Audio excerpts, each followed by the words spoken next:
My sister stole my identity and ruined my credit. The bank called me on a Monday morning, 9:17 a.m. I was driving to work. The woman on the other end said, "Miss Carter, I am calling about the loan application submitted under your name last Thursday." I said, "I am sorry. What loan application?" She said, "The one for $47,000. I pulled over right there on the highway because I had not applied for any loan, not for $47,000, not for any amount, not ever. I said, "I think there has been a mistake." She said, "Miss Carter, the application was approved. The funds were transferred 3 days ago. $47,000 gone in my name." And when I found out who had done it, I could not speak for a very long time because it was not a stranger. It was not a hacker. It was not someone I had never met. It was my sister, my younger sister, the person who had slept down the hall from me for 18 years. Stay with me, because what I did to get every single dollar back and what happened to her is a story you need to hear to the end.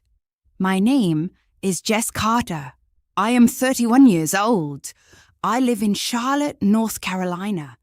And I need you to understand something before I go any further. I loved my sister, past tense, not because of what she did, but because of who she revealed herself to be when she did it. Her name is Amanda. She's 3 years younger than me. Growing up, we were close, in the way that sisters forced to share a bedroom for 15 years become close. Not always easy, not always warm, but present, familiar, family. Amanda had always struggled with money, not because she did not earn enough, because she spent everything she earned, and then some. Credit cards maxed, loans taken, friends borrowed from. I had bailed her out twice. Once at 22, when her landlord was about to evict her. Once at 25, when her car was repossessed. Both times I gave the money without condition. Both times she said, "Jess, I will pay you back, I promise." She never paid me back. I told myself that was okay, because she was my sister, because family shows up, because that is what you do. I was very wrong about what family means. After I pulled over on that highway, I sat in my car for 11 minutes.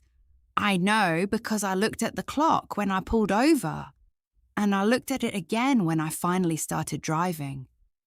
11 minutes of my brain refusing to process what I had just heard. $47,000. My name, my social security number, my address, my entire financial identity, used without my knowledge to take a loan I had never applied for. I drove straight to the bank, not to work, to the bank. I sat across from a fraud specialist named Mr. Henderson for 2 hours. He pulled up everything. The application had been submitted online. My name, my social security number, my date of birth, my previous addresses, my employment history. All accurate, all correct, all information that only someone very close to me would know. Mr. Henderson looked at me carefully and said, "Miss Carter, in my experience, when an application this accurate comes through, it is almost never a stranger." I already knew. I think I had known since the moment I pulled over on that highway. But I needed to be sure before I said anything. I needed evidence. I called Amanda that evening, not to confront her, to test her. I said, "Hey, random question.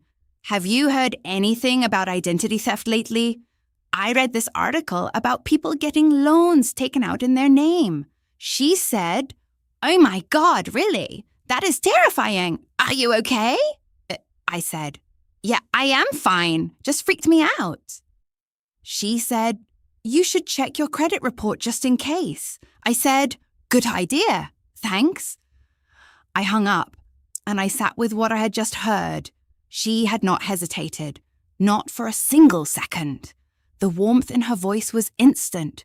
The concern was seamless.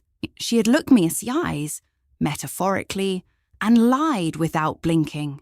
This was not a mistake. This was not desperation in a single moment of weakness. This was practiced. This was someone who had looked at my life, my credit score I had spent 10 years building, my financial identity I had protected carefully, and decided it was hers to take. I hired a credit monitoring service that same evening. What came back over the next 48 hours was worse than $47,000. 3 credit cards, 2 personal loans, 1 store account, all opened in my name over the past 18 months. 18 months, while she was sitting at my kitchen table at Christmas, while she was calling me on my birthday, while she was texting me memes on Tuesday afternoons like everything was perfectly normal.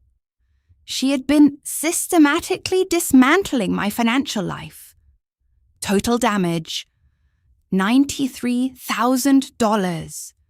In my name. My credit score had dropped from 791, a score I had spent a decade building, to 431. I sat at my kitchen table with that number on my screen for a long time. 10 years of discipline, 10 years of on-time payments, 10 years of careful decisions, destroyed by my own sister in 18 months. Here is where I have to stop. I know exactly what you need right now. You need to know what I did. You need to know how I confronted her. You need to know what happened to Amanda. You need to know if I got my money back. All of it, part 2 drops in 48 hours. And I need you to hear this. Every single dollar, every single point on that credit score, every single account she opened in my name, I got it all back. Every single thing. And what happened to Amanda in the process is something she did not see coming. Not even close. Subscribe right now. Turn on notifications. Because part 2 is the part where Amanda learns that the one person in this world you should never steal from is someone who knows exactly where you live. I will see you in 48 hours.